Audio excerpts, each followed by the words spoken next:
വൈകിട്ടത്തേന് കുറച്ച് ബീഫ് ഇരിപ്പുണ്ട് കേട്ടോ. വലിയ അലങ്കാരപ്പണികളൊന്നും ഇല്ലാത്തൊരു ബീഫ് ഫ്രൈ ഉണ്ടാക്കാൻ പോവാണേ. ചട്ടി ചൂടായി വരുമ്പോൾ കുറച്ച് എണ്ണ ഒഴിച്ചെടുക്കുക. ചതച്ച് വെച്ച് ഇഞ്ചി വെളുത്തുള്ളി ഇട്ട് കൊടുക്കുക.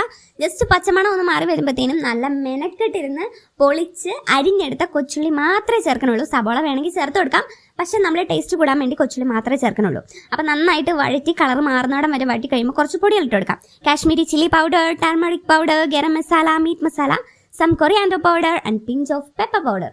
ഇത്രയും പൊടിയൊക്കെ മതി. ഇത്ര ഇട്ടിട്ട് നന്നായിട്ട് മൂത്ത് കഴിഞ്ഞാൽ കഴുകി വൃത്തിയാക്കിയ ബീഫിലേക്ക് ഈ അരപ്പങ്ങോട്ട് ചേർത്ത് കൊടുക്കാം. ഇനി ചട്ടി ഒന്ന് തൊട്ട് തലോടാൻ വേണ്ടി മാത്രം കുറച്ച് വെള്ളം ഒഴിച്ചിട്ട് ഈ ബീഫിലേക്ക് ഒഴിക്കുക. എന്നിട്ട് നന്നായിട്ട് ഇളക്കി സെറ്റാക്കിയിട്ട് ഉപ്പ് കറിവേപ്പില ഇട്ടിട്ട് അടച്ചു വെച്ച് നന്നായിട്ട് വേവിച്ചെടുക്കാം. ഇനി നെക്സ്റ്റ് പരിപാടി കടുക് താളിക്കുകയാണ്. കടുക് താളിക്കാൻ വേണ്ടി നമ്മൾ ചട്ടി വയ്ക്കുന്നു, എണ്ണ ഒഴിക്കുന്നു, some mustard and red chilli, curry leaves ഇത്ര ഇട്ട് കഴിഞ്ഞിട്ട് നമ്മുടെ വെന്ത ബീഫ് അങ്ങോട്ട് ഇട്ട് കൊടുക്കാം. ഇപ്പോൾ കാണുമ്പോൾ നിങ്ങൾ ഓർക്കും ഇത് അടുക്കി പിടിച്ച് കൊളായെന്ന്, പക്ഷേ ഇല്ല, നന്നായിട്ട് വെന്ത് വെള്ളമൊക്കെ വറ്റി നല്ല സെറ്റായിട്ട് വന്നിട്ടുണ്ട്. അപ്പോൾ ഇത് ഇതിനകത്തോട്ട് ഇട്ട് കൊടുത്തിട്ട് നന്നായിട്ട് ഫ്രൈ ആക്കി എടുക്കാം.